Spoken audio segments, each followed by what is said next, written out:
When we meet with clients, we really love to hear who they are and the dreams they have for their future.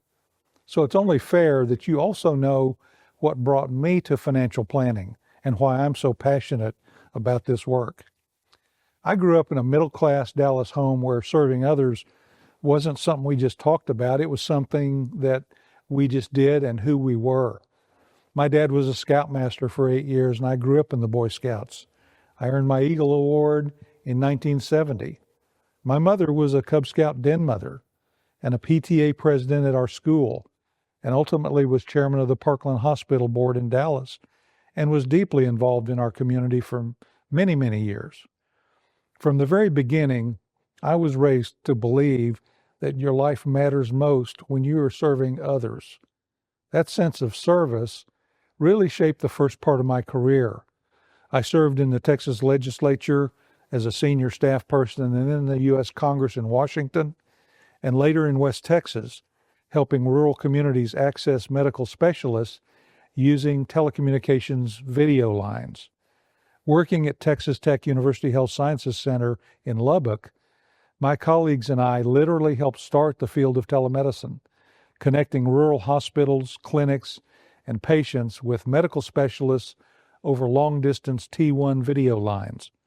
Today, you probably connect with your doctor on Zoom. Same thing we pioneered in the 1990s. In fact, I testified before a Senate committee in Washington, explaining to them how telemedicine was the future and how they could help rural hospitals afford this important new approach to healthcare. In every role, my focus was simple: solving complex problems with honesty, empathy, and really a lot of hard work. Then everything changed in 1999. My father died of colon cancer unexpectedly at just 67. He was a brilliant petroleum engineer, disciplined, servant-hearted, the kind of man who could fix anything, from a bathroom sink to a neighbor's lawnmower. But as smart as he was, he had never worked with a financial advisor. He left my mother with very little, a small amount in a single mutual fund, and no life insurance. Well, my mother, suddenly widowed and in her mid-60s, had her entire life turned upside down. They'd lived in the same home for 45 years, but without planning, she couldn't afford to stay. And she had no idea where to turn. So I moved back to Dallas from West Texas to help her make sense of everything. We had to sell her home to raise money for her retirement, and eventually I moved her in with me in 2010 so she would be safe. This radical shift in her life and the weight of navigating it sparked a new conviction in me.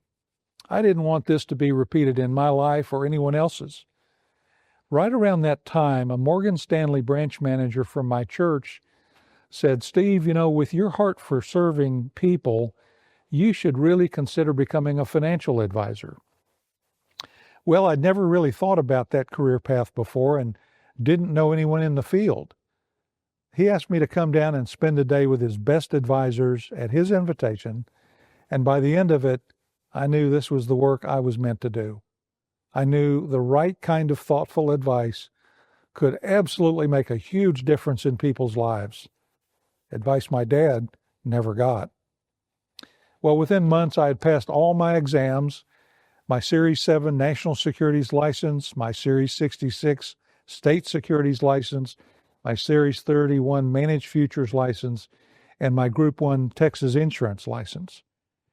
And then I began building what is now Cotton Wealth Management Associates. But the timing couldn't have been worse. The dot-com tech bubble had just burst in early 2000, and people were panicked. The market was trending down, and then the terrorist attack that took down the World Trade Center towers hit us in 2001, and the market went down even further.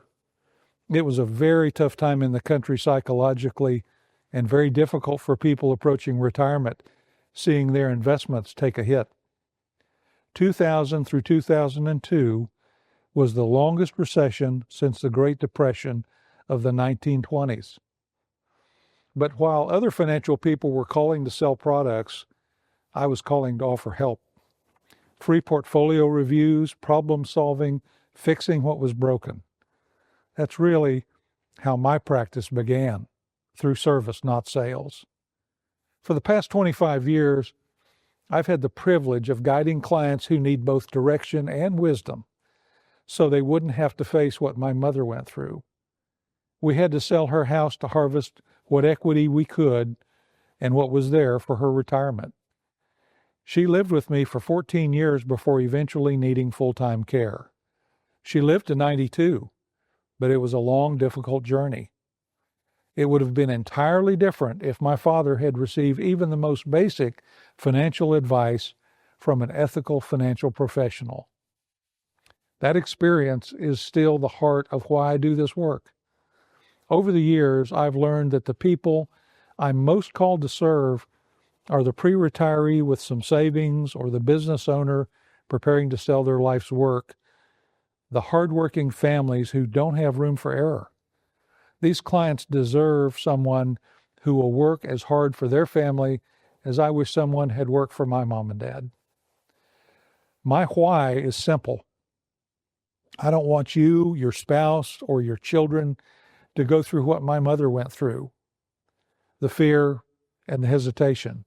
This work is personal for me. It started with service. It became a calling. And I look forward to serving you and your family with the thoughtful wisdom and expertise my team and I have built over the past 25 years. I hope we get a chance to meet so you can tell me about your dreams.